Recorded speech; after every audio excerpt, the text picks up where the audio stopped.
உச்சிஷ்ட மகாகணபதி பாதங்கள் போற்றி, என் தாய் தந்தரை வணங்கி, என்னுடைய குருநாதர்களை வணங்கி இந்த பதிவை நான் உங்களுக்கு காணிக்கையாக்குகின்றேன். கேபி உயர்கணித சாரஜோதிடத்தின் சன் நட்சத்திர உயர்கணித சாரஜோதிடத்தின் மூலமாக இந்த ஜாதகத்தை ஒரு கருத்து உங்களுக்கு சொல்கிறேன். இந்த ஃபோட்டோவில் பாருங்கள். அதாவது இவருடைய வயது கிட்டத்தட்ட 58. இவருடைய தந்தை வயது 80. புரிஞ்சுங்க.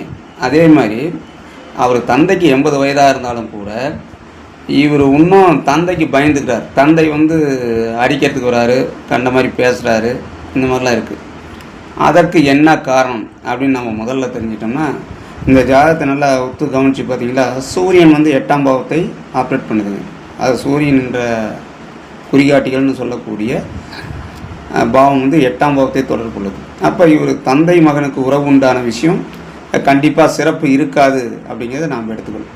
அதேமாதிரி 9ஆம் பாவம் பார்த்தீங்கன்னாக்க ராகு, அது தேவையில்லாத கற்பனையான பேச்சுக்கள் பேசுறது. அப்புறம் செவ்வாய் 6ஆம் பாவம் உபநட்சத்திராதிபதியாக வருது. கவனித்து பாருங்கள். அதாவது 9ஆம் பாவம்.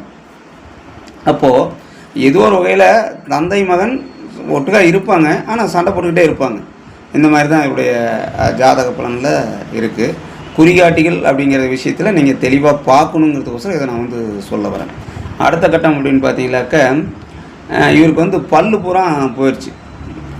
பல்லு பூரா போயிடுச்சு. அங்கங்கே சொத்த பல் இருக்குது. ரெண்டாவது என்ன சொன்னால், சுவையான உணவு சாப்பிட முடியாது. இதை ஏன் சுவையான உணவு சாப்பிட முடியாது அப்படின்னு எடுத்துட்டிங்களா, 2ஆம் பாவம் வாக்கு குடும்பம் பணம் இந்த மாதிரி நிறைய விஷயங்கள் எடுத்துட்டாலும் கூட 2ஆம் பாவத்தினுடைய சுக்கிர பகவானுடைய காரகத்தை நாம் சேர்த்து எடுத்துக்கணும். அப்போ 2ஆம் பாவம் பார்த்தீங்கன்னாக்க சுக்கிரன் நின்ற நட்சத்திரம் சுக்கிரனாகவே இருக்குங்க.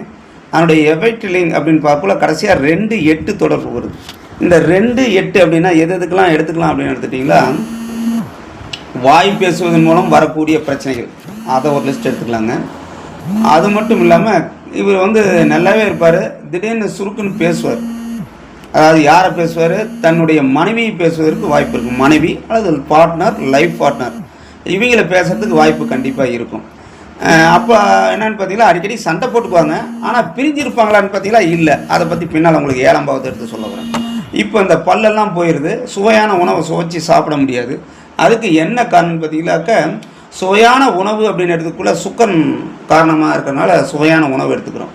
அப்புறம் 2ஆம் பாவம் 8ஆம் பாவத்து தொடர்பு இருந்தாவே கழுத்துக்கு மேலே சில பிரச்சனைகள் இருப்பதற்கு வாய்ப்பு இருக்கும். அதாவது கண் எரிச்சல்னு சொல்லலாம். பொதுவாக சொல்லணும்னு எடுத்துக்கிட்டால் கழுத்துக்கு மேலே சில பிரச்சனைகள் இருக்கும் அப்படின்னு நாம் ஜோதிட ரீதியாக சொன்னாமே அவங்க ஆமாம் அப்படின்னு சொல்லுவாங்க. அப்புறம் 2-8 என்பது உணவை சாப்பிட முடியாது அப்படின்னு எடுத்துக்கலாம். அதாவது மனைவியை திட்டுவார், பார்ட்னர் திட்டுவார், இது ஒரு கருத்துங்க. அதேமாதிரி சுவையான உணவை இவர் எடுத்து சாப்பிட முடியாது, ரசித்து சாப்பிட முடியாது. ஏன்னா 2ஆம் பாவம் 8ஆம் பாவத்தோட தொடர்பாக இருக்கிறதுனால அந்த பல்லெல்லாம் போயிடுச்சுங்க. அப்போ அந்த சுவைச்சு சாப்பிட்றதுக்குண்டான வாய்ப்புகள் ரொம்ப ரொம்ப கம்மியாக இருக்குது ஆச்சுங்களா. அடுத்து இன்னொரு விஷயம் எடுத்துக்கிறோம் அப்படின்னு எடுத்துட்டிங்களா, அடுத்து 7ஆம் பாவத்துக்கு வரும். அதாவது மனைவி அப்படின்னு எடுத்துக்கிறோம்னு வச்சிங்களேன். 7ஆம் பாவம் லைஃப் பார்ட்னர், மனைவி அப்படின்னு எடுத்துக்கலாம்.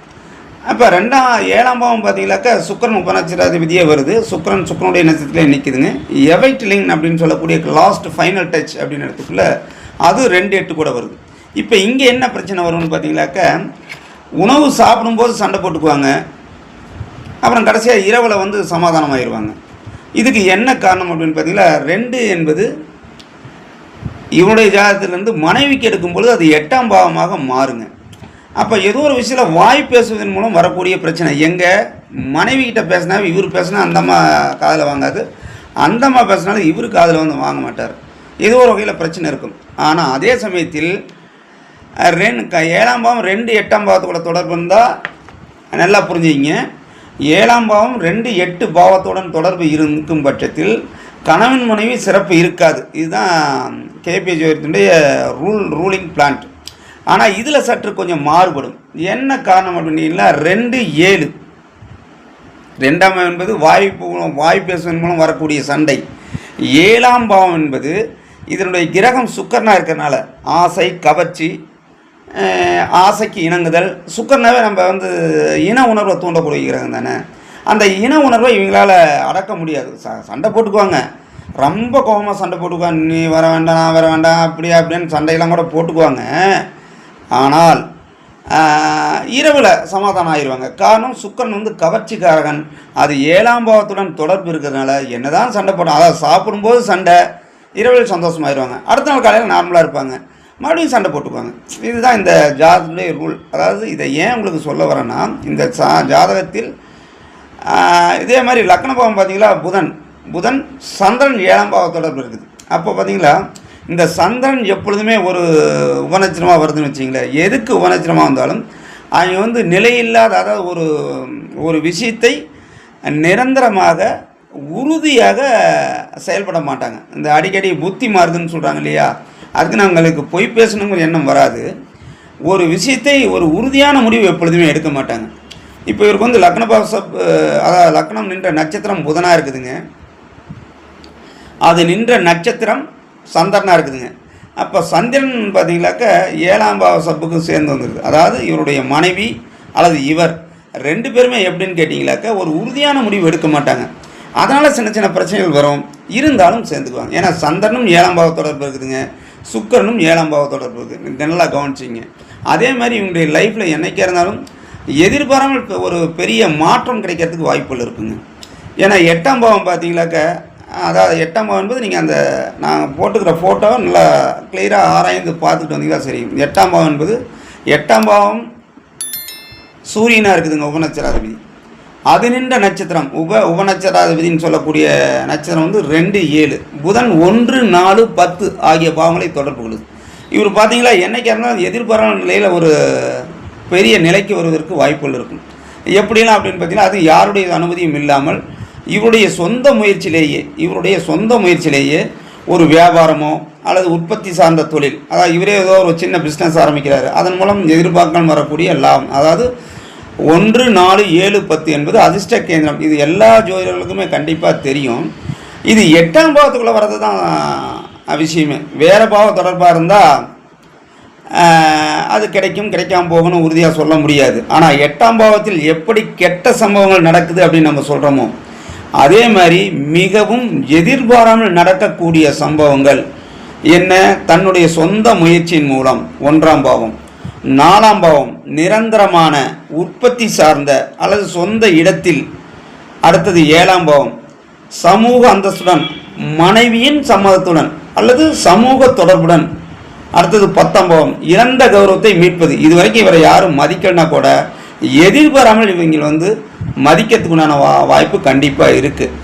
என்ன காரணம் அப்படின்னு கேட்டிங்களா, 8ஆம் பாவத்துக்குள்ள சுக்கிரன் 2, 7 பாவ தொடர்பை பெற்று மறுபடியும் இவருடைய லக்ன பாவமாகிய புதன் 1, 4, 10 தொடர்பை பெற்றிருக்குங்க. அப்போ எதிர்பாராமல் விஷயத்தில் கண்டிப்பாக தொழிலில் முன்னேற்றம் அடைவார். இது மட்டும் இல்லாமல் 10ஆம் பாவமும் 1, 4, 7, 10 புரியுதுங்களா உங்களுக்கு, அந்த அதிர்ஷ்ட கேந்திரம் அப்படின்னு சொல்லக்கூடிய விஷயம்.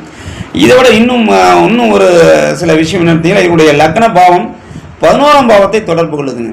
அதாவது என்றைக்காக இருந்தாலும் இவர் வந்து எதிர்பாராமல் வரக்கூடிய, அதாவது திடீர் பணக்காரன்னு சொல்லக்கூடிய வரிசையில் இவர் வருவார். ஆனால் இவருடைய முகம் அழகு பெறுமா அப்படின்னு பார்த்தீங்களா, கண்டிப்பாக இருக்காது. அதே மாதிரி கணவன் மனைவி சண்டைகள் தீருமா அப்படின்னு பார்த்தீங்கன்னா அதுவும் தீராது. அப்பப்போ வரும் போகும், ஆனால் பிரிஞ்சு போக மாட்டாங்க. புரியுதா உங்களுக்கு? அதனால் இந்த ஜாதகத்தை நீங்கள் ஒரு ஆய்வு ஜாதகமாக எடுத்து கேபி உயர்கணித சாரஜோதிடத்தின் மூலமாக இதை வந்து ஒரு கணிச்சு பார்த்தீங்களா உங்களுக்கு வந்து தெரிய வரும். இன்னும் ஜோதிட நண்பர்கள் இதில் நிறைகுறை ஏதாவது இருந்தால் அடியனிடம் சுட்டி காட்டினால் அந்த தவற்றை நான் திரித்துக் கொள்வேன். என்னை தொடர்பு கொள்வதற்குண்டான கான்டாக்ட் நம்பர் 96 88 24 88 89. இந்த வாட்ஸ்அப் எனக்கு உங்களுடைய ஜாதகத்தை அனுப்பிவிட்டீங்களாக்க அதற்குண்டான பலன் வந்து உங்களுக்கு சொல்லப்படும். ஜாதகத்துக்கு உண்டான கட்டணம் 300 ரூபாய். வாழ்வளமுடன். நமச்சிவாய வாழ்க.